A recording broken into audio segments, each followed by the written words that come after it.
malam ini? Kita, sebelumnya perkenalan dulu, Ceh. Jadi, gua Bagus Pranata dari IELTS for Indonesian dan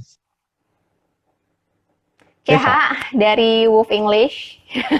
Jadi, kita obrolan malam ini bakal banyak seputar bahasa Inggris dan IELTS.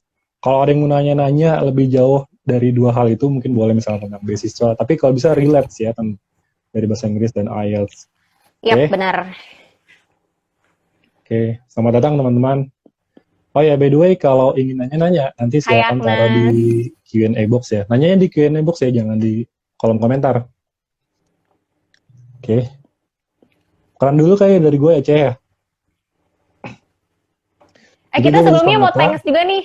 Mau Oh big ya, thanks dulu nih buat tim media partner kita oh ya, buat Oxybeny dari House. ya Oxybeny buat House tim buat ngebantu kita dalam media, dalam membuat apa nih? Halo Bang Idam, halo Tutut. Halo Kak Idam.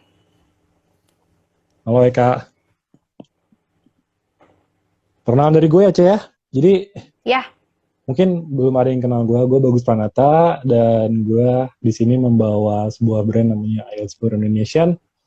Ini tuh tempat buat, gue pengen khususin sih buat orang Indonesia belajar IELTS. Kenapa gue buat IELTS for Indonesian tuh karena sebenarnya banyak banget konten-konten IELTS tapi kebanyakan dibawa oleh native. Kalaupun ada orang Indonesia tuh yang ngebawa di YouTube misalnya, mereka tuh kadang-kadang cuma ngebawa cuplikan-cuplikan aja atau mereka cuma nyeritain misalnya cerita bagaimana mereka bisa mendapat skor IELTS yang tinggi dalam waktu 2 minggu. Menurut gue itu kurang efek gitu buat orang-orang Indonesia nih. Karena gue sendiri lebih lebih cenderung lebih dapat ketika melakukan pendekatan belajar yang di Indonesia. Tapi jangan yang tips-tips doang, tapi yang benar-benar dari basic dan reasoningnya. Jadi oleh karena itu gue coba membuat IELTS Indonesia gitu. oke. Nah kalau CH sendiri gimana Ceh? Jadi kurang lebih background lah ya, sedikit background. Kenapa sih Bagus Pranata bikin IELTS for Nation gitu buat teman-teman yang emang mau belajar IELTS. Kalau gue basically emang karena melihat suatu kondisi. Jadi waktu itu gue melihat suatu kondisi langsung gitu. Berawal dari sekitar lingkungan gue dan beberapa anak-anak di Indonesia gitu. Gue ngerasa bahasa Inggris itu perlu gitu kan. Bahasa Inggris itu gue perlu dan ketika gue melihat lingkungan di sekitar gue masih ada, oh ternyata di usia segini yang belum bisa, yang gue tahu itu basic English gitu ya, nggak cuma soal ngomongin grammar menurut gue Ya, basicnya, tapi pemahaman mereka untuk memahamin konteks-konteks dasar untuk ngomong, perkenalan dan sebagainya. Beberapa dari mereka di lingkungan yang waktu itu gue tahu kok belum tahu. Nah dari situ akhirnya gue kepikiran gitu untuk membuat Wolf English. That's why di Wolf English itu emang gue fokus utamanya lebih ke confidence dulu.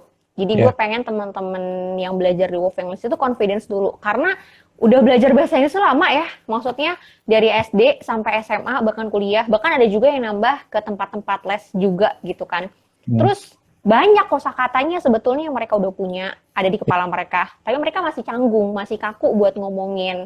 Even buat perkenalan, ngenalin diri mereka sendiri, atau ngenalin keluarga, atau hal-hal yang relate sama diri mereka sendiri itu masih masih canggung dan sebagainya. Jadi pertama confidence-nya dulu, terus habis itu bisa gitu. Itu sih alasan background lah kenapa ada Wolf English, kurang Kira-kira lebih berapa gitu. Jadi emang lebih ke berapa waktu yang lalu, berapa tahun yang lalu Ceh?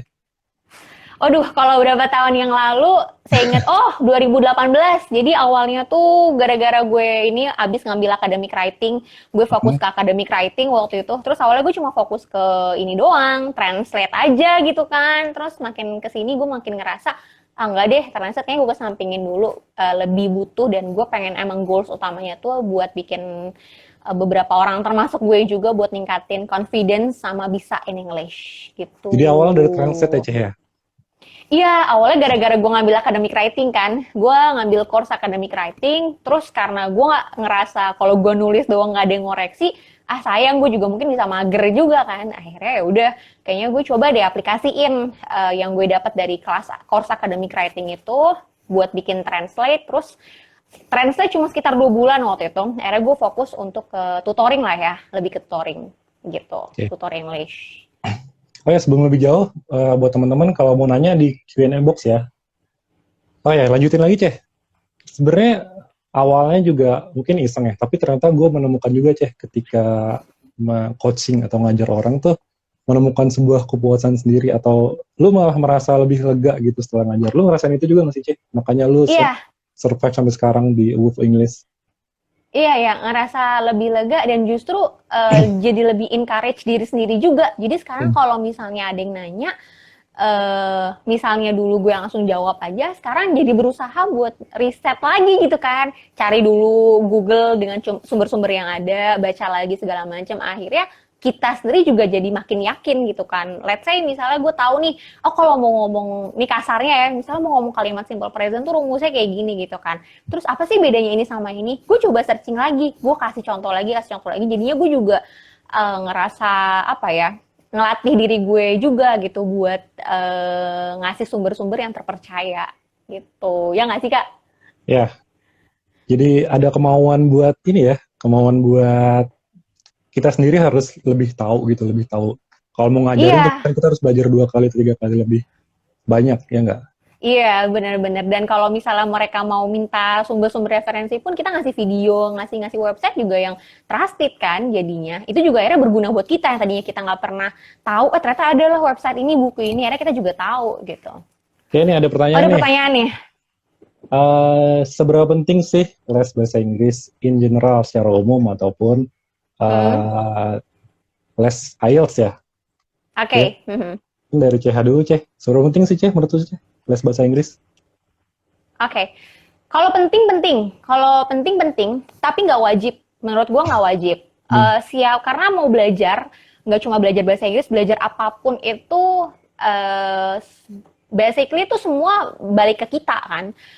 Lo mau belajar apapun tuh pada akhirnya lo nyocokin metode apa sih yang cocok sama diri gue buat gue belajar gitu. Nah, Betul. jadi kalau dibilang penting ya penting karena jujur, oke, gue emang kalau gue tuh suka bahasa Inggris awalnya karena emang gue ngambil course dulu. Dari kecil gue emang join course gitu.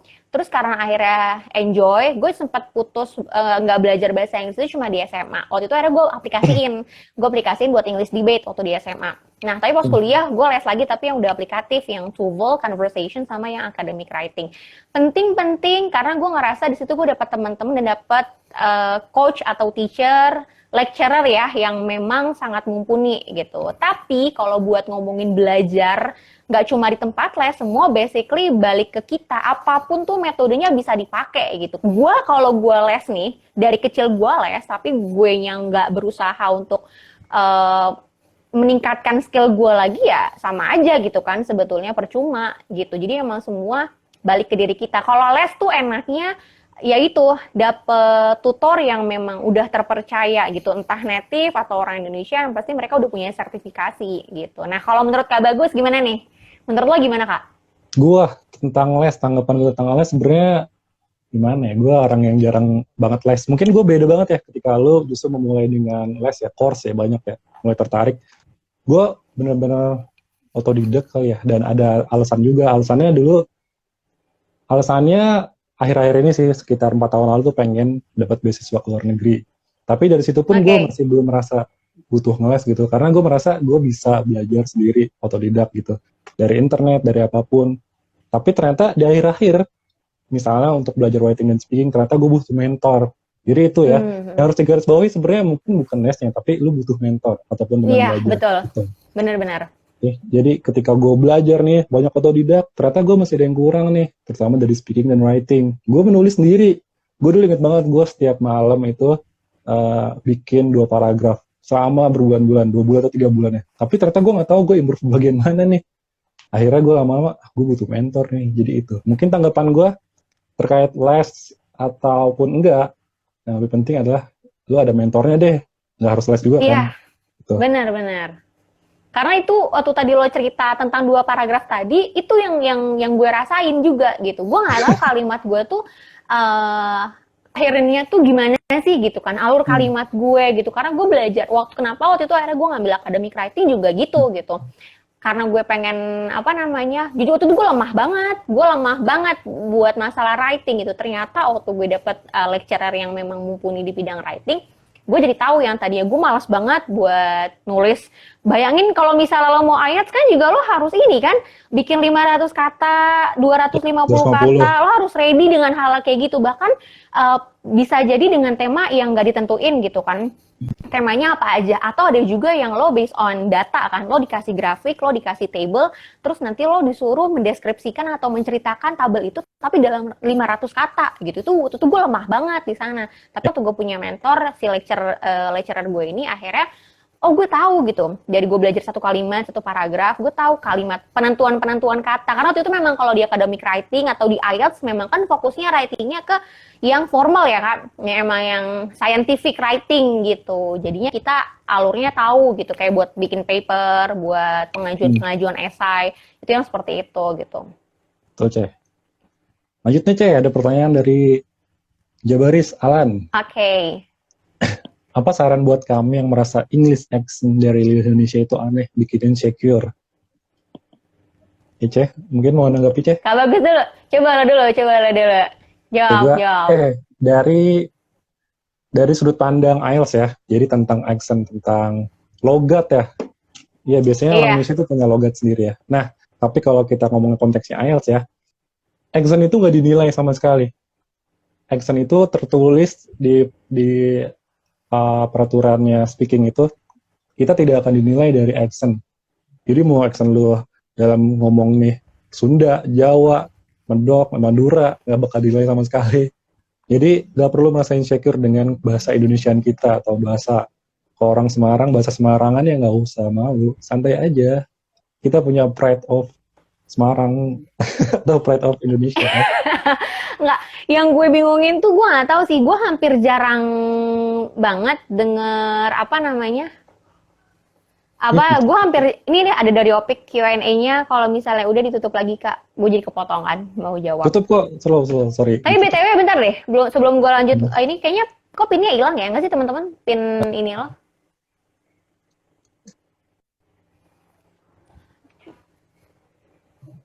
Nah, pinnya udah muncul lagi, sorry. Oke. Tadi apa ya? Oh, accent. Iya, benar-benar. Kalau di accent kan emang lebih ke skill kan, skill ini. Tapi kalau accent mungkin lebih ke conversation kali ya.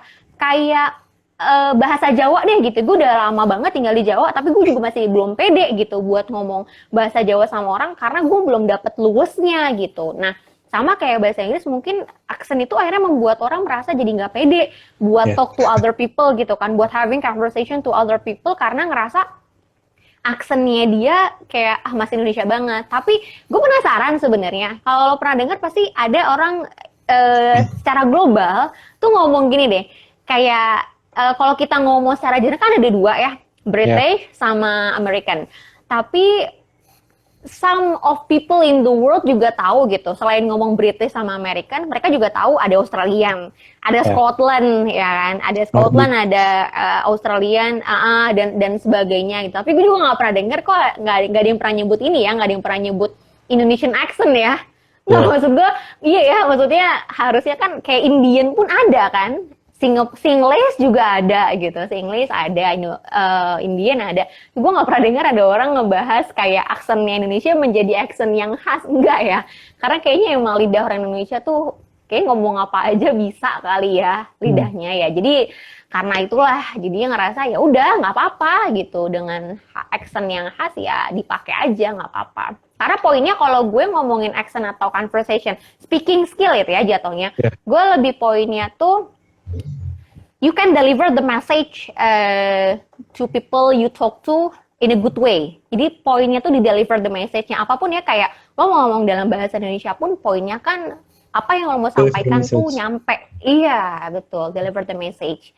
Gitu sih paling. Tambahan dari gue mungkin ini sih, selain accent tuh sebenarnya ada yang lebih penting apa enggak? Ekspresif. Kita harus ekspresif. Apalagi di IELTS itu sebenarnya kalau nggak ekspresif, jadi kita cenderung monoton. Cenderung nggak keluar tuh kalimat-kalimat kita yang sebenarnya kita dalam artikulasinya sudah baik, tapi kalau nggak ekspresif biasanya mempengaruhi cara kita membuat artikulasi suatu kata dalam bahasa Inggris. Itu mungkin ya. Oke, sambil ke pertanyaan lain ya. Oh, ini nih, Ceh. Oke. How big is if English impacts you? berarti nanya, Tutut nanya Ceha nih. Nah, Yeah, it's very, I can say it's enormous ya, so it's very very big gitu. Kenapa aku bisa bilang it's very very big? It's enormous impact for me, impactful for me karena gue ngerasa dapat energi sih, gitu nggak tahu kenapa. Kayak kalau gue lagi bad mood, terus gue ketemu sama teman-teman, gue ada teman buat ngomong speak in English, gue ngerasa dapat energi sih, gitu. Jadinya kayak sharing bahasa Inggrisnya juga gue nya enjoy gitu kan, dan gue melakukan hal yang positif juga. Nggak tau, gue ngerasa itu jadi hal yang membuat gue dapat iya. energi aja gitu dari hal itu gitu. Karena selain tadi ya, kalau poin utama tuh tadi backgroundnya karena emang pengen apa namanya, banyak orang yang sadar gitu kalau bahasa Inggris, banyak orang yang sadar kalau skill bahasa Inggris itu perlu dari sedini mungkin, selain poin dari yang pertama tadi ya. Jadi kalau ditanya ya, it's very impactful for me. Lanjut nih Ceh, masih banyak loh Ceh. Apakah kalau kita masih kurang dalam general English, bisa langsung belajar IELTS? Hmm, Bagus pertanyaannya nih. Jadi, coba. kalau menurut gue ya, dalam belajar IELTS itu sebenarnya tergantung, kita lihat dulu, kita self-evaluate yang paling penting ya, self-evaluate. Misalnya dari ngomongin grammar, grammar tuh banyak ya, ketika gue ngomongin grammar itu nggak ngomongin tenses doang, banyak banget. Misalnya apa ya, misalnya tentang conjunction, ataupun modals, segala macam. Jadi ketika gue ngomongin grammar itu banyak. Nah, emang ada baiknya sebelum kita belajar IELTS, kita cukupkan dulu, poin pentingnya cukupkan ya, nggak perlu mastering deh, nggak perlu harus menguasai semua hal dari grammar, tapi menurut gue harus lu cukupkan. Tapi dalam kata konteks cukup ini aja minimal cukup dalam daily, dalam untuk sehari-hari. Misalnya ketika ngomong deh, kita ngobrol, kita nggak usah mikirin banyak tenses. Kalau ngobrol tuh biasanya ya udah pas simple past atau simple present gitu-gitu aja kan. present ya. Nggak usah pikir-pikir apa. Simple, present, perfect, continuous, udah nyantai aja. Yang penting kita cukup untuk daily. Nah kalau udah menguasai daily, menurut gue baru kita boleh belajar IELTS. Jadi jangan lengkap-lengkap ya. Ketika kayak tadi Iya, di awal saya ngomong, jangan langsung jangan langsung latihan buat IELTS, buat speaking, tapi latih dulu confidence-nya, jadi satu-satu. Confidence itu kan ada dalam daily kan ya. Kalau menurut lu iya gimana, Ceh? benar-benar. Itu nggak, pertanyaan tadi tuh ngingetin gue waktu alasan gue ngambil academic writing. Jadi jujur, waktu 2018 gue ngambil academic writing, harusnya itu gue nggak ngambil academic writing. Ya. Itu harusnya gue ngambil IELTS class. Jadi waktu itu gue di salah satu course di Indonesia, gue mau ngambil IELTS preparation course gitu. Halo, oke, clear ya. Clear. Gue ngambil IELTS preparation course gitu. Terus kan ada placement testnya kan. Placement testnya ini berarti lo harus tahu gitu, seberapa kemampuan lo udah seberapa besar nih di general English-nya untuk lo mau persiapan ngambil IELTS gitu. That's why gue mengatakan kalau mau ngambil IELTS preparation course pun juga ada persiapannya. Nah waktu gue mau placement, udah placement test, jujur ya waktu itu kayaknya gue juga lagi nggak prepare banget, lagi chaos banget. Gue nggak lolos buat ngambil kelas IELTS. Wah itu tamparan besar juga buat gue tuh waktu itu kan, kayak waduh gimana dong gitu kan. Gue maksudnya kayak gue udah belajar bahasa Inggris dari kecil, terus gue cuma mau masuk buat kelas IELTS aja, gue nggak lolos gitu. Terus gue akhirnya nanya sama si pihak akademinya mereka gitu kan, kenapa nih gitu kan, maksudnya sementara itu tuh gue udah pengen banget kan ngambil IELTS preparation itu gitu. Akhirnya mereka bilang writing gue jelek banget waktu itu, maksudnya yang tadi gue bilang gitu kan, gue harus membuat writing dengan 500 kata, dan itu ada dua esai 500 kata, jadi 1000 kata dengan data dan yang berbeda-beda gitu waktu itu. Dan gak cuma writing kan, banyak gitu jenis-jenis buat IELTS kan banyak, jadi itu tuh placement testnya juga sama kayak IELTS juga. Gue lemah banget di writing ternyata gitu. Nah akhirnya gue sadar gitu, dan selain tadi pentingnya general English, itu tadi kayak teachernya bilang udah cukup lah, maksudnya bisa, tapi kamu masih punya kelemahan di writing gitu. Dan dia bilang, kamu mau ngambil IELTS preparation class ini tujuannya buat apa gitu. Nah ini juga poinnya penting. Kalau misalnya orang ngambil IELTS, menurut gue ya, IELTS preparation test itu, ini juga kalau nggak setuju bisa bantah juga ya, nggak bisa ngasih pendapat lain. Itu kayak orang mau persiapan SBMPTN. Atau namanya sekarang UTBK ya. Gitu Ya. kan. Jadi kalau misal lo mau UTBK, lo kan ngambil bukan di kelas 3 kan, bukan di kelas 12, tapi lo ngambil di lo bukan ngambil di kelas karena udah setahun lagi lo mau UTBK atau SBMPTN. Nah, itu sama kayak kalau lo mau ngambil IELTS preparation course itu ya make sure 2 tahun atau setahun dalam waktu lo setelah ngambil IELTS preparation course itu, lo akan tes IELTS biar langsung kepake gitu. Karena kalau ngambil tes preparation IELTS ini kan fokusnya bukan langsung ke daily conversation, tapi untuk tes ya kan, tes gitu untuk verifikasi gitu kan. Jadi yang menurut gue general English-nya perlu, kayak tadi gue ngerasa berarti gue masih punya skill yang harus gue tahu sampai di mana skill gue, dan ternyata teacher-nya juga tahu gitu. Gue setahun ke depan atau 1,5 tahun itu gue nggak akan ngambil IELTS, gue cuma pengen belajar IELTS aja. Jadi kata teacher-nya direkomendasiin untuk ngambil writing aja dulu, dan academic writing juga fokusnya buat writing IELTS gitu. Itu sih kalau menurut gue. Jadi segitu pentingnya lo tahu kemampuan lo, tapi juga tahu tujuan IELTS preparation course-nya buat apa. Nah, gue mau nambahin alasan lain nih. Alasan lain. Jadi kenapa general English itu penting ya? Iya. Nah, ini bukan technical, tapi menurut gue material. Jadi misalnya, lu mau langsung tes IELTS. Kalau gue sih kepikiran juga, tes IELTS tuh mahal, boy. Sekitar sekarang betul. ya mungkin ya. Jadi, tadi ada selain alasan technical, kenapa harus belajar general English dulu. Ada alasan material juga. Jadi, mahal. Sinyal bagus jelek. Bener-bener. Iya, jelek ya. Enggak. Iya sih, lo agak ngeblur di sini. Sekarang itu sih kata Bang Satria. Kalau sekarang udah lebih enak. Teman-teman yang lain gimana? Sinyalnya bagus sama CH oke nggak? Muka gue ketutupan sama komen ya?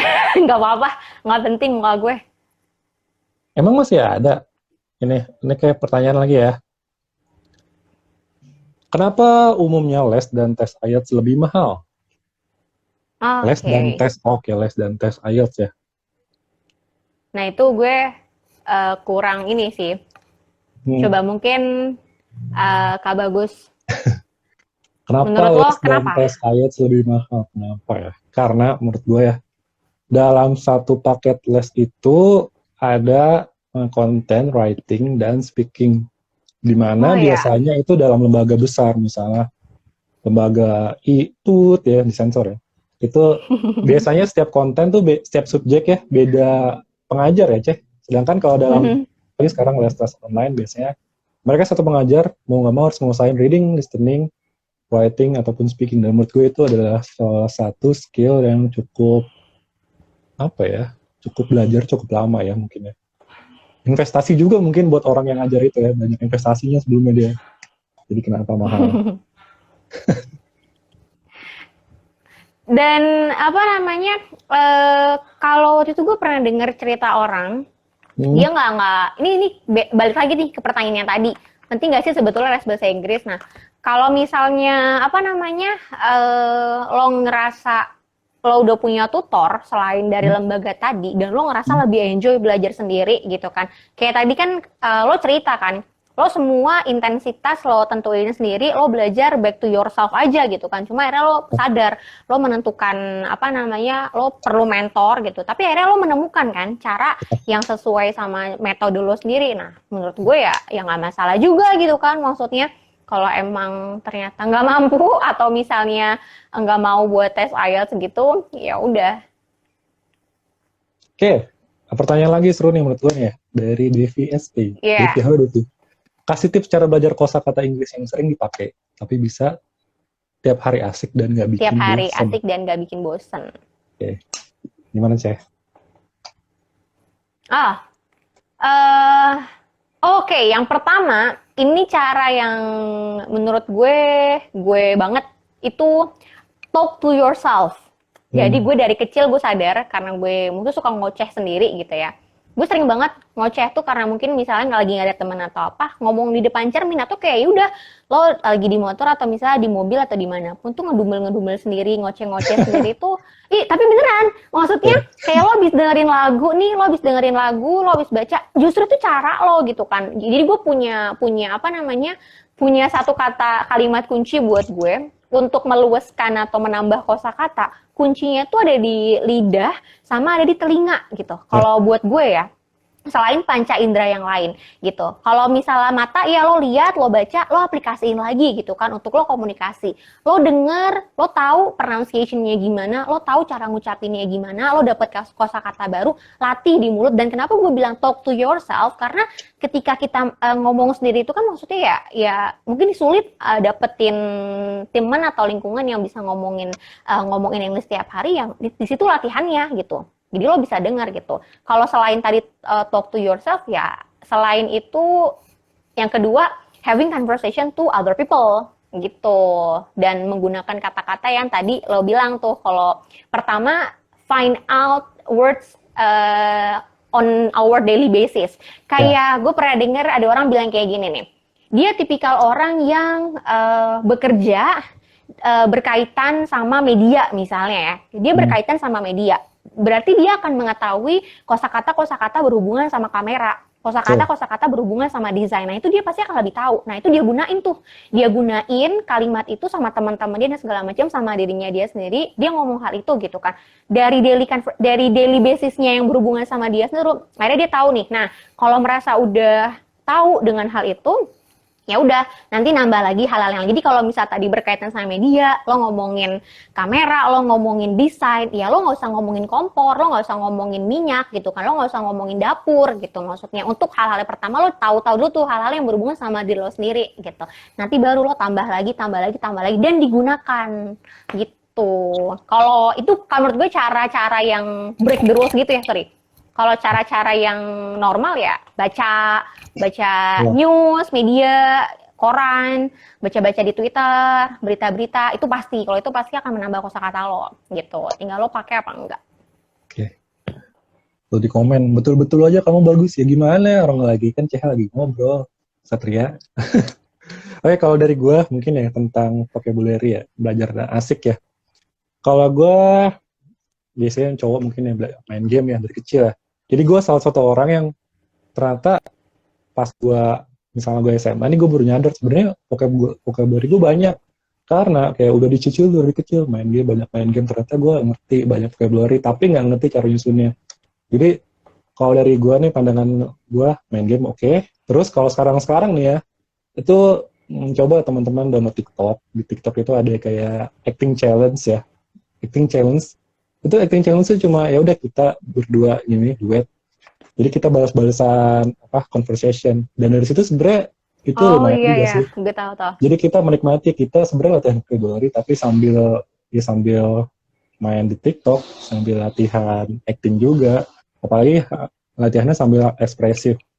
Jadi mungkin dari cara-cara dulu sebenarnya sekarang ada cara-cara lebih enak ya. Atau misalnya Rich Brian ternyata belajar vocabulary dari mana coba? Dari kata-kata lagu rap. Jadi yang nggak pernah kita bisa gitu.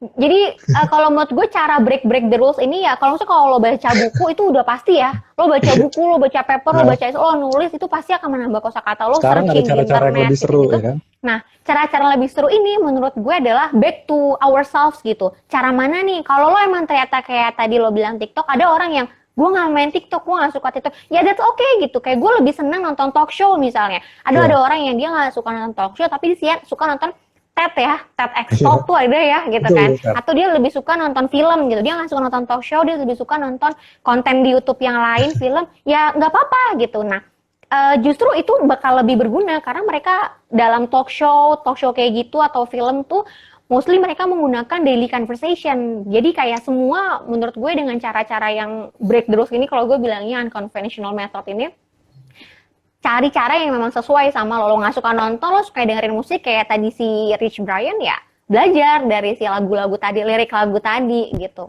Gue juga soalnya kayak gitu Kak, akhir-akhir ini gue menerapkannya, maksudnya ya kayak gue nih misalnya gue nggak main TikTok gitu kan, terus karena gue senang nonton TikTok.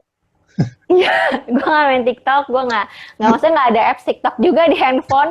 Karena gue suka nonton talk show tuh, nonton The Ellen Show ya kan, nonton The Ellen Show. Terus gue juga emang suka nih baca, kalau bacanya emang yang agak formal ya, The Economist gitu, ya nggak apa-apa gitu. Maksudnya gue sukanya kayak ke arah sana ya, that's okay. Ada juga yang emang dia sukanya Ada juga nih kayak daily show-nya Trevor Noah ya kan, itu kan juga daily conversation kayak gitu kan. Ada juga yang nggak suka nonton talk show kayak gitu, dia sukanya baca-baca apa namanya, nonton vlog orang makan, MasterChef Australia dia suka nih. Itu berguna banget menurut gue. Selain lo dapet kosakata, lo dapet plus lo dapet accent Australian itu. Accent Australian juga skill yang Seksi lain ya, lagi seksi. kan, selain accentnya British sama American tadi. Oke. Sambil ke pertanyaan lain ya. Jadi tadi TikTok oke ya, tapi Bigo no ya. Bigo. Jangan ada yang download Bigo. Apa sih itu? Gue nggak tahu deh. Bigo tuh apa? Allah, jangan dibahas ya. Nih banyak pertanyaan nih. Ada yang nggak break Ada bilang nih. saran Kalau nggak Kak caranya buat ngapalin rap teman-teman? god boleh nggak kak? Ada saran nggak Kak buat teman-teman di luar sana yang nggak punya privilege buat ikut les atau sejenisnya, tapi pengen banget belajar karena ngejar beasiswa? Oke. Pengen punya karena nggak punya privilege. Oke. Menurut gua, sorry tadi pertanyaan apa ulang? Privilege kayak tadi Ada nih saran yang di nggak? awal, Saran kalau ya, misalnya saran ya. kita nggak punya privilege kayak tadi buat les apapun ya untuk basic English atau mungkin buat IELTS gitu, menurut lo caranya gimana? Oke. Karena tadi kayaknya lo juga ini kan, lo IELTS nggak les kan sebenarnya? Hmm. Kalau ini pertama dari yang paling banyak kesulitan orang-orang writing ya. Saran gimana orang-orangnya sebenarnya belum cukup buat ngikutin les ya. Saran dari gue sebenarnya banyak kok cara buat belajar writing. Misalnya nih Google Chrome, tapi minimal ada modal buat internet ya. Misalnya, tapi minimal punya laptop juga. Jadi di Google Chrome itu kan ada namanya apa sih, Grammarly, tau kan Grammarly? Itu adalah salah satu extension dari Chrome. Gimana kalau kita Iya. ngetik bahasa Inggris itu bisa ngoreksi minimal grammar kita, collocation kita. Jadi itu lumayan tuh, itu bisa buat jadi teman belajar kita. Ceh, ngeblur Ceh, gambar lu Ceh. Oh iya, gambar lo Ya. juga ngeblur di gue. Oh, gue juga Teman-teman ngeblur. yang lain gimana? Iya. Nggak, sekarang udah enggak nih. Sekarang gue Nah, masih ngeblur nggak? masih Ceh. Masih parah? Enggak sekarang. Oh nggak ngeblur nih, aman. Udah, sekarang udah enggak. Nah, tadi itu jadi mungkin bisa manfaatin aplikasi. Kemudian kalau speaking ya. Dulu gue sebelum akhirnya gue sempat ngeles juga, speaking itu gue belajarnya dari gue mimicking. Mimicking itu meniru. Jadi ada salah satu cara belajar dalam speaking itu mimicking, meniru. Misalnya si Rich Brian dulu meniru rap. Gue juga salah satunya, gue gak nge-rap, cuman gue niru orang ngomong ya. Niru orang ngomong seperti apa. Kemudian ketika gue tiru, gue rekam di handphone, gue record. Kemudian gue denger lagi. Ketika gue denger lagi itu biasanya gue baru sadar, oh ini ada yang kurang nih gitu. Jadi itu mungkin saran Oke. terkait speaking dan writing ya.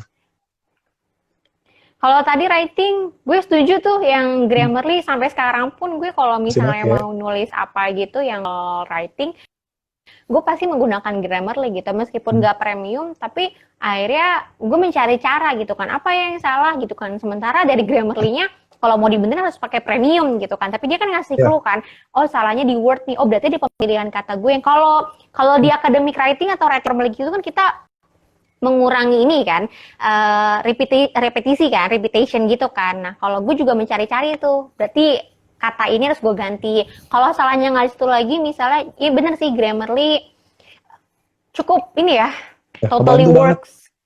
Iya. Sambil ke pertanyaan lain, Masih banyak banget ini pertanyaan nih. masih ini nggak sih teman-teman? Lu sekarang ngeblur lagi nih, Masih Pak. ngeblur nggak sih? Oh ya, Tipsnya dari Liberty. Ini teman gue nih. Tipsnya dong biar dapat overall band or 7,6. band score sampai. Hey. Tuh gimana Kak Bagus? Coba-coba sekalian. Gue belum pernah sih ngambil tes IELTS, jadi gue nggak tahu skor gue akan berapa nanti. Tipsnya banyak sih sebenarnya. Tapi yang paling pertama tuh konsisten belajar ya. Soalnya gue merasa nih gue belajar dari nol banget ya. Jadi bahkan ketika 2017 awal itu gue ngulang lagi belajar dari tenses awal banget. Terus gue konsisten tiap hari. Misalnya dari writing, gue sehari bikin 2 paragraf. Gue upload di blog. Serah di blog itu mau bahas apa, mau tentang galau-galauan, mau tentang kejadian di masa kecil atau harapan di masa depan, pokoknya tulis apa aja pakai Grammarly, pakai Grammarly juga. Jadi konsisten. Kalau buat writing konsisten, karena di situ akan berkembang. Kalau speaking juga konsisten. Apa ya, metode-metode orang deh. Dulu gue paling banyak dalam speaking itu mimik. Oh, CH, lu kenapa ini? CH? Kalau gitu aja ya. Kemudian kalau dari reading listening, reading tuh nggak ada cara lain ya. Tips buat dapet skor 7 ke atas tuh buat reading menurut gue cuma ya reading, lu latihan reading sama latihan soal. Dan yang paling penting dalam reading atau listening itu reasoning. Reasoning itu ada alasan kenapa jawaban misal nomor 1 ini A, B, Iya, C. Reasoning itu salah satu skill yang penting menurut gue. Misalnya nih kita bawa dalam konteks lembaga les kursus yang banyak di pinggir jalan itu ya, yang ngajarin cara cepat ngerjain soal ini segala macam. Gue nggak bisa belajar seperti itu dan itu nggak baik menurut gue ya.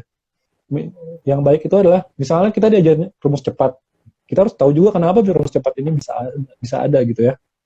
Jadi dari situ tuh menurut gue itu salah satu tips-tips buat reading dan listening. Reasoning penting banget ya. grammar sama tajwid. Astagfirullahaladzim. Gue kayaknya masih ngeblur ya. Ya, lu Kayaknya dulu emang nih ini sih, gue juga di sini ngeliat muka lo tuh agak-agak ngeblur, tapi Halo Ceh. Ceh hilang.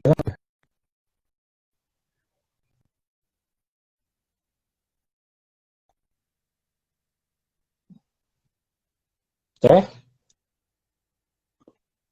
balik Ceh. lembaga preparation yang recommended. Waduh, kita boleh nyebut brand gak sih ini? Boleh, boleh, Masalahnya nggak apa-apa. ada brand IELTS for Indonesian nih, gue gak enak. Oh, apa Ceh? Anyway, gambar gue tuh di gue itu real life face kok, Ceh. Maksudnya, muka gue ngeblur gitu emang aslinya. Nggak, tapi BTW, anyway gue tuh muka gue tuh ke post gitu di kamera gue sendiri. Tapi di Oh, lo gitu? gimana? Muka gue Enggak, loading gitu. Loading nih ya. Oh, aduh. Masa gue harus ini sih? Live dulu. Nggak apa Ceh? Bentar.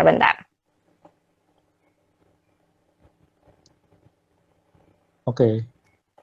Oke, kata Ada Tutut personal aja ya.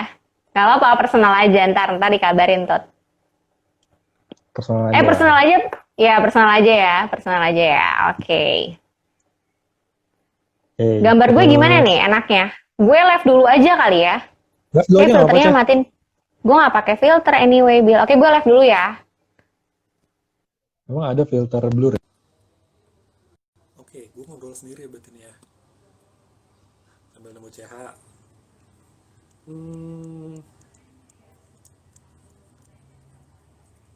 Apa nih? Ini dari Bang Ganteng nih. Bagi tips cara belajar biar jago structure dan grammar dong yang nggak bosenin. Tunggu bentar ya, gue invite CH dulu ya.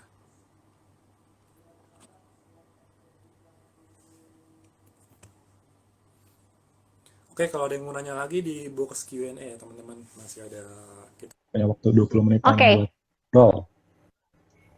Jadi Ceh, gue buka pertanyaan ini Ceh. Udah aman? Masih ngebur sih. Tapi Bagi tips. udah Ini enggak. nggak sih? Bagi tips cara belajar jago Jago structure. dan grammar dong yang nggak bosenin. Menurut lu gimana Ceh? Ini kan bagian dari basic English ya. Iya. Kalau struktur sama grammar biar nggak ngebosenin, sebetulnya tadi ya, kalau misalnya emang ada cara yang mau nggak mau sih, memang kalau mau belajar grammar ya metodenya kenal sama kita cocoknya seperti apa gitu. Ada orang yang dia kayak matematika. Kalau menurut gue grammar tuh kayak matematika atau fisika ya. Lo tipikal orang yang emang sukanya tuh ngelihat rumus terus lo praktekin langsung. Ada juga yang tipikalnya lo ngapalin rumusnya, nanti pas lo ngomong langsung atau lo ngerjain soal langsung lo pakai. Nah, tapi yang pasti kalau grammar memang tahu dulu rumusnya gitu. Entah dengan ngapalin rumusnya atau nemu tips-tips buat ngapalinnya gitu. Nah, nanti setelah itu dipakai gitu.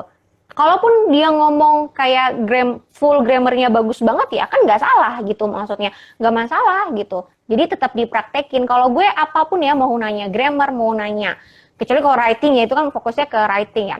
Mau Hmm. ngomongin soal grammar, mau ngomongin soal vocab, semua kuncinya tuh tetap ada di lidah sih. Mau nggak mau tetap harus dipraktekin. Itu yang membuat kita pertama jadi lebih pede, terus yang kedua juga jadi lebih terbiasa, jadi lebih tahu gitu. Oh, gue kayaknya tadi salah di susunannya. Nah, nanti baru dipraktekin lagi gitu.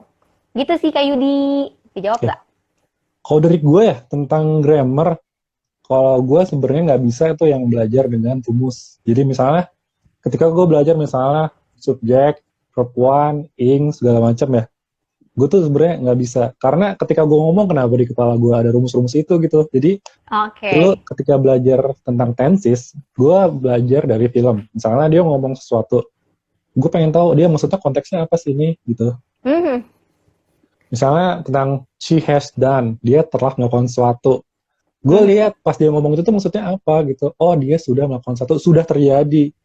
Ternyata gue baru tahu itu tuh kalau dalam tenses adalah simple perfect. Jadi gue justru malah Present tahu dulu perfect. maksudnya apa, baru gue hubungin ke rumus-rumus. Dan itu makanya Mhm. itu salah satu reasoning itu penting dalam belajar tenses.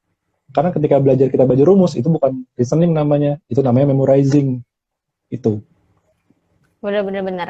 Kalau gue juga punya ini nih teman-teman di Wolf English tuh variatif juga. Dia juga ada yang nggak suka banget nih, nggak suka banget sama yang namanya rumus kayak gitu. Akhirnya Ya. menggunakan aplikasi lain. Ada aplikasi yang dia memang menyusun kalimat, jadi kayak fill in the blank. Nah ini Ya. menurut gue dipakai sama anak kecil, dipakai sama orang besar kayak gitu juga tetap asik. Kayak it's like a playing a game gitu kan. Uh, Fill in the blank sesuai temanya, misalnya lagi ngomongin tentang scientist, lagi ngomongin tentang apa, ada gambar-gambarnya, nanti fill in the blank itu harus sesuai Ya. sama grammarnya. Dia lagi ngomongin apa sih? Nah itu salah satu hal yang gak ngebosenin juga menurut gue. Karena diwaktuin dan sebelum ngerjain itu lo dikasih waktu juga untuk understanding the materi gitu kan. Akhirnya lo jadi asik gitu. Ada musiknya, ada gamenya. Jadi semua kalau itu tadi ya, kalau emang benar-benar butuh tips yang real tadi, gue nyari-nyarinya lewat tadi video game kayak gitu. Duolingo. Ada yang bilang Duolingo nih, Duolingo juga bisa tuh. Iya, Hmm. cuma gue pribadi juga ini sih nggak pakai Duolingo juga gitu. Tapi waktu itu pernah sekali nyoba Duolingo, asik juga. Emang bisa-bisa. Oke, lanjut ke pertanyaan. Ini lucu juga nih. Bener nggak keterampilan berbahasa Inggris berkaitan dengan bakat? Bahasa Inggris dengan bakat. Sejujurnya gue Eh, belum pernah mikirin nih, cuman coba dulu ceh. Kalau menurut gue ada, tapi Hmm? ini kan skill lain ya, Ya. maksudnya basic skill lagi ya. Kalau misalnya ada sih, kalau ini ada orang yang bilang passion and perseverance. Pernah dengar gak sih perseverance jadinya kerajinan atau ketekunan lo kan? Kalau dia memang gak ada passion, tapi lo tipikal orang yang Hmm? perseverance, lo rajin, konsisten untuk melakukan hal itu, jadinya lo bisa. Tapi kalau bakat tadi menurut gue lebih ke kemampuan otak. Ada otak yang dia memang suka nggak, dia sukanya matematika nih, dia nggak suka bahasa, dia untuk menyusun kalimat aja susah, even in Indonesian gitu kan, even in bahasa dia Hmm. masih kesulitan. Jadi kok ada juga tipikal orang yang memang dia punya bakat di bagian otak bahasa gitu. Itu menurut gue ada, tapi gue nggak tahu sih sekian persennya berapa. Tapi yang pasti ya konsistensi sama perseverance-nya tadi tuh ngaruh banget. Karena waktu gue pun apa namanya udah pernah belajar itu, terus waktu gue pertama kalinya English debate waktu di SMA itu gue canggung banget, gue kayak bener-bener nyatet semua yang kan kalau apa namanya English debate tuh lo ada ini dulu, ada build ini kan, nyusun kalimat, lo habis dapat Ya. motion, habis dapat tema, lo nulis dulu sekian detik, nanti semenit lo ngomongnya atau 7 menit lo ngomong gitu kan. Nah waktu itu pertama kali gue juga masih bener-bener baca gitu, gue kayak masih canggung buat ngomong gitu. Jadi kalau memang akhirnya terlatih terus, akhirnya bisa sih. Jadi kalau bakat mungkin terkait, tapi lebih ke perseverance sih kalau gue. Konsistensi, perseverance. Oke. Sama gue setuju. Mungkin tambahan lainnya adalah terkait perseverance ini adalah seberapa aktif kita dalam mengasah bahasa Inggris. Jadi mungkin bukan tentang bakat ya, tapi tentang tadi perseverance dan tentang aktif atau pasifnya. Jadi bisa soalnya bahasa Inggris itu jadi ketika kita udah mahir tapi pasif, ntar jadi reducing lagi. Iya, benar-benar. Kalau dia punya bakat tapi ternyata nggak dipakai-pakai juga ya sama aja gitu sebenarnya. Jadi ada nggak ya kaitannya kira-kira orang kayak gitu? Ada ya, tetap ya. Kayaknya tadi sih kalau menurutku percaya sih sama si bagian otak yang bahasa tadi mungkin ya. Jadi lebih mudah. Pertanyaan lain. Oh ya, kalau ada yang mau nanya silakan di Q&A box ya. What should we do in order to have enough confidence when you should talk with British expatriate? Waduh, kalau siapa ya, itu kamu sering ngobrol sama expatriate British? Ini kayaknya teman gue waktu ketemu di Palembang, anak Trisakti deh kayaknya. Gimana biar caranya kita percaya diri ketika ngobrol sama expatriate itu kan ya julukan buat ini ya orang-orang misalnya udah profesional dari luar negeri ya kerja di Indonesia. Gimana emang apakah expatriate itu membuat kita grogi? Apakah sangat Kak. Masa sih? Sangat. Gue pernah waktu gue mau seleksi student exchange. Jadi kalau orang American accent gitu kan, kalau dia nggak denger khasnya itu dia kan ngomong gini ya, pardon gitu kan, pardon. Nah kalau British tuh waktu itu ngomongnya kan sorry gitu kan, sorry excuse me, can you repeat your sentence gitu kan. Waktu itu gue berkali-kali ngomongnya tuh sorry gue malu banget, dan memang itu jarak antara gue sama si interviewernya ini tuh jauh banget. Gue di sini, terus orangnya tuh kayak 100 meter di depan gue, dan dia ngomong, wah British accent-nya ya, namanya expatriate juga itu kan, jago gitu. Menurut gue caranya ya mau nggak mau, kalau lo tahu lo akan ketemu sama orang seperti itu, dan lo tahu accent lo memang nggak British, sebelumnya ya latihan. Kayak tadi nih, waktu lo pengen punya accent Australian, lo pengen gimana Australian ngomong dengan accentnya mereka, nonton hal kayak gitu. Pahami daily conversation mereka, the way they pronounce their word ya. A word and international English tadi, tapi on their accent gitu. Itu latihannya menurut gue bisa kayak gitu. Itu cukup.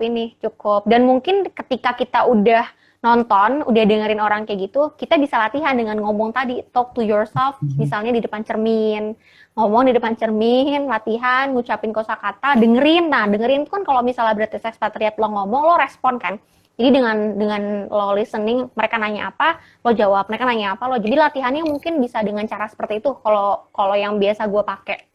Gitu. Atau pajang poster ini ya, pajang poster aktor British di kamar, terus kita ngobrol. Kalau itu gue gak tau sih ya. Jadi kayak ngefans jadi ngefans sama wajahnya gitu, jadi salah fokus itu ke gue. Tapi asli grogi banget. Gue yang paling parah tuh sama ini Kak, Scottish. Wah itu parah banget. Gue sama sekali, itu gue denger kapan ya, udah lama banget tuh, 2000 berapa ya, gue ketemu sama ini dari gue mau nanya, gimana cara lo pronunciation ibu kotanya Scotland? Edinburgh. Ibu kotanya Aberdeen. Edinburgh ya, benar. Ibu kotanya Edinburgh atau Aberdeen? Dari sana. Ibu kota Aberdeen apa? Scotland. Ibu kotanya Scotland, Edinburgh atau ini ya, atau apa namanya? Edinburgh. Benar. Edinburgh ya, bukan Aberdeen ya. Gue lupa ingatnya Aberdeen. Nah ya, waktu gue lagi datang ke ini stand-nya University of Edinburgh, wah ketemu dong sama ininya mereka, orang administrasinya mereka waktu itu di Jakarta lagi ada acara kayak gitu. Ngobrol sama Scottish, wah beneran Kak, ini jauh lebih susah daripada British. Itu beneran ini sih emang harus latihan dulu, dengerin, karena itu gue gak akan nyangka padahal cuma datang ke eksibisi doang gitu, iseng-iseng di mall waktu itu. Versi G-nya primitif, gak ada Q&A box. Oh ini ada yang nanya nih Kak. Oke Putra, ini untuk writing dan speaking ada tips biar bisa kayak kosakatanya perbenernya banyak yang tetap nyambung, up to date sama isu terbaru nggak? Oh, gue paham nih. Gimana Kak Bagus? Menurut Kak Bagus? Biar up to date sama isu terbaru. Oh, oke. Isu terbaru tuh mungkin kayak ini ya. Berita apa? Ya. Ini nih, apa ngobrolin? Pop culture atau news ataupun apapun ya.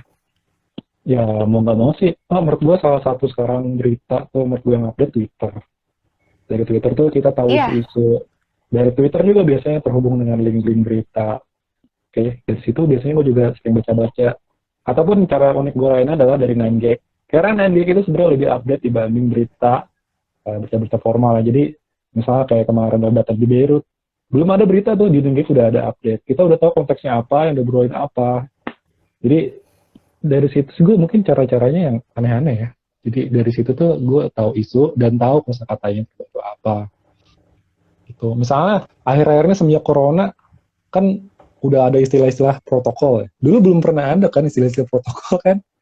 Tapi ketika iya. dari 9gag, dari berita Twitter tuh ternyata ada kosakata baru yang protokol. Jadi ketika kita ngomongin isu dalam bahasa Inggris tentang COVID-19, kita bisa ngomongin ada kata baru yang kita keluarkan, protokol. Wah, keren kan. Pandemi. Kalau yang lebih formal ada nggak sih caranya sih? Kayak gue terlalu nggak Kalau formal ya. gue, tapi justru kalau cara-cara nggak formal tadi menurut gue jauh lebih cepat buat Hmm, diaplikasiin karena itu kan daily conversation kan, bahasa-bahasa sehari-hari kan. Kalau gue emang ini sih emang karena apa namanya ngikutin tuh yang CNBC, Guardian, Korea, Ekonomis, ya, terus habis itu si BBC. Forbes tadi, ya BBC itu gue suka. Kalau BBC jujur gue paling suka di antara semuanya Hmm, karena flow-nya dia buat ngasih berita tuh enak dan apa namanya pemilihan katanya itu medium to high lah menurut gue, nggak terlalu susah gitu dan dari situ gue juga belajar gitu. Oh ternyata ada kata-kata yang bisa kita gunain loh di kalimat ya, seperti ini, di kalimat seperti betul. ini, kayak gitu. Dan itu bisa bervariasi juga kata kalimat-kalimatnya gitu, even dengan satu kata, tergantung Ya. konteksnya. Nggak ada pertanyaan lagi nih sebenarnya, Cek. Ada yang mau nanya lagi nggak? Oke, Kita sisa waktu 5 menit lagi, teman-teman. Mungkin ada yang nanya satu oh tuh apa ya, itu. 5 menit lagi ya. Mungkin gue ingin jelasin tentang IELTS ya. Jadi IELTS itu ada 4 bagian ya. Reading, listening, writing, dan speaking. Kemudian kalau secara tipe, IELTS itu bagi 2, general dan akademik. Kalau general itu buat teman-teman yang ingin ganti kewarganegaraan, tapi jangan sama buat working holiday visa, bekerja sambil berlibur. Kalau akademik, itu bisa buat kuliah. Oke. Okay. Barangkali belum tahu, tapi kalau pengen tahu lebih banyak lagi bisa. Wah, itu hot dish news. Apa hot dish news, Bill? now this news itu kayak ini, Yes. sama kayak tadi Guardian, ada Hmm. lagi satunya lagi BuzzFeed, kayak gitu-gitu BuzzFeed News, mirip-mirip lah, tipikal Okay. media-media gitu.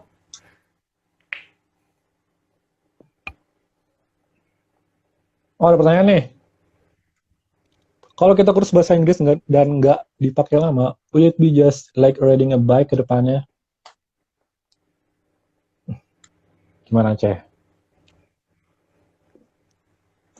Tadi kayaknya kita udah bahas ini gak sih? Tapi Belum, belum. kalau misalnya be like riding a bike itu konteksnya apa sih Kak Bagus? Eh, Hmm, like riding a bike. Maksudnya konteksnya ini apa ya? Konteksnya mungkin coba Billy bisa Bill. jelaskan lagi. Di frasa ini Bill, coba jelasin Bill. Billy jago nih main frasa-frasa kayak gini. Coba mungkin Billy bisa kasih ini Bill, kasih komentar To keep your balance, biar you must keep moving. Rasa itu ya. iya iya iya. Hmm, iya sih menurut gue kayak tadi kalau mau tetap mahir, ya udah keep moving, tetap aktif dalam berbahasa Inggris. Karena gue salah satu orang yang ini juga pernah aktif banget, terus itu pasif, terus kita mau aktif lagi, gue agak-agak gagu gitu. Oh Oh ya iya benar iya berarti iya. Benar-benar Iya, kalau mau sama sih. balance Gue harus keep juga moving gitu. iya menurut gue apa namanya? Kaku sih lidahnya. Ya kan, Hmm. maksudnya keluasan berbicara gitu. Maksudnya kalau udah lama nggak dipakai, kayak tadi deh masalah accent aja lo jadi ada rasa nggak pede juga jadinya kan. menurut gue lebih meluaskan lidah, otot-otot lidahnya gitu loh. Karena kalau misalnya kita ngomong foreign language itu kan bukan bahasa sehari-hari atau bukan bahasa ibu kita kan. Jadi kita ngelatih otot-otot kita. Jadi makanya tetap harus di ini apa namanya di maintain terus, di sustain gitu. Menurut gue biar dengan ya even ngomongnya cuma sekalimat dua kalimat tiap hari tapi ototnya jadi terlatih terus buat mengenali kata-kata in English gitu si Kayak lidahnya belajar ini. bahasa Arab ya. Gimana kalau bahasa Oh Arab kan ya, makhorijol, kita harus menyentuh apa sih? Lidah kita harus iya menyentuh ya, beberapa gigi dalam benar benar benar penyebutan benar beberapa benar. huruf. Lu Tapi biologis kalau kan, bahasa, berarti belajar bahasa Inggrisnya kalau ya? itu tapi kan ini kan, kalau makroch itu kayak lebih ke pembenaran kan, Iya, iya. jatuhnya lebih ke pronunciation ya. Kalau di Indonesia pronunciation gitu. Tapi sama, kayak lo kalau udah lama nggak baca Al-Quran, pasti kegok pas lihat Al-Quran terus baca Kagok, bahasa kagok. Arab gitu ya. Sama. In English juga gitu, lama nggak dipakai, lama nggak ngomong, jadi canggung. Karena bahasa Inggris itu kalau belajar bahasa Inggris menurut gue kita berapa menit lagi nih kak? 2 minutes left. Semenit lagi ya? Two. 2 minutes left, oke. Kalau menurut gue dalam belajar bahasa Inggris tuh kayak ada beberapa tingkatan. Pertama tingkatan ketika lo speaking, tapi lo speaking to yourself atau listening. Jadi kayak lo dengerin, lo speaking to yourself, tapi belum di tahap conversation to other people. Jadi Ya, kayak lo sering lo dengerin orang ngomong, lo ngomong sama diri lo, tapi ketika ngomong sama orang, lo masih belum pede. ya. Karena hal yang tadi tuh, itu stepnya. Hmm. Nanti step berikutnya, lo belajar lagi kayak grammarnya lo pelajarin dan sebagainya. Sampai ada lagi tahapan dimana yang ketiga ini menurut gue, lo listening, you can talk to other people, tapi masih mikir. Kayak lo Ya. masih mikir. Nah, tahapan yang paling atas menurut gue, you can talk to other people, you can talk to yourself without thinking anymore. Jadi kayak lo tanpa mikir panjang lagi, lo bisa cus aja. Apa yang lo ngomongin langsung sampai. Jadi menurut gue, emang itu step by step juga ya, kalau buat belajar bahasa Inggris tuh, tahapan-tahapannya. Tinggal sadar aja, kita udah sampai di level mana. Gitu. Tahapan Perseverance yang ya. mana. Perseverance and Iya, persistence. benar. Consistent and perseverance. Oh, udah 1 menit lagi nih, Kak. 1 menit lagi. Apa nih berarti kita say goodbye atau gimana? Ya, Oke, jadi kayaknya itu aja. ya sampai jumpa. Kalau kita semoga ada e-talks. E-talks itu adalah panjangan dari English Talks ya. Jadi semoga ada Iya. English Talk yang lain-lainnya beberapa minggu lagi, Amin. beberapa bulan lagi. Terima kasih buat yang sudah nonton. Semoga tercerahkan. Kalau ada yang ingin nanya, silakan nanya ke gua ataupun Cehan. Wah, semangat jadi Semoga mentor. bermanfaat. Semoga bermanfaat. Terima kasih teman-teman.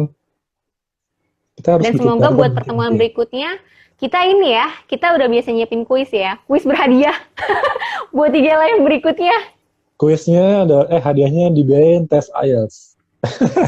Wih, bener ya? Bener ya? Itu sponsor by Bagus Pranata. Itu Bagus Pranata yang ngomong ya.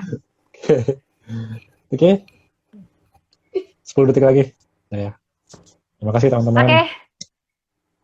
Thank you teman-teman semuanya. Makasih juga Kak Bagus buat sharing-sharing hari ini. See you.